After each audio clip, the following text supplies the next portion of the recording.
Police प्रशासनाने पाण्याच्या टाकीवर येण्याचा प्रयत्न करू नये। माझं आंदोलन शांततेत आहे, शांततेत करू द्या आम्हाला। पोलीस प्रशासन वर येणार असेल तर आम्हाला आमचा जीव बलिदान करावं लागेल इथूनच। जोपर्यंत आरक्षण भेटत नाही तोपर्यंत आळंदी या ठिकाणून मी ह्या पाण्याच्या टाकीवरून खाली उतरणार नाहीये।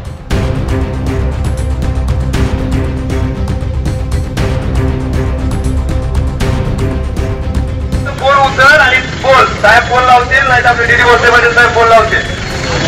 विनाकारण आपल्यामुळे त्यांनी लोकांचं पाऊल उचलू नये, कृपया खाली या। आणि तू आम्हाला 1 लाखापेक्षा खूप अनमोल हिरा आहे, तुझ्यासारखे हिरे आम्हाला गमवायचे नाही। कृपया श्रीकांत तू खाली ये, ज्या काही मागण्या असतील आपण त्या लढून घेऊ, उपोषण करून घेऊ। अशी आपल्याला उडी मारून किंवा आत्महत्या करून आपल्याला आंदोलन मिळणार नाहीये। कृपया दक्षिण नाही, आपल्या मागण्या आपल्याला लढून मिळवायच्या, रडून नाही, अशी उडी मारून नाही। प्रशासन हे रडत आहे माहिती, आपल्याला काढूपणा करत आहे हे माहित आहे, तरी पण तू हा टोकाचा निर्णय घेऊ नको।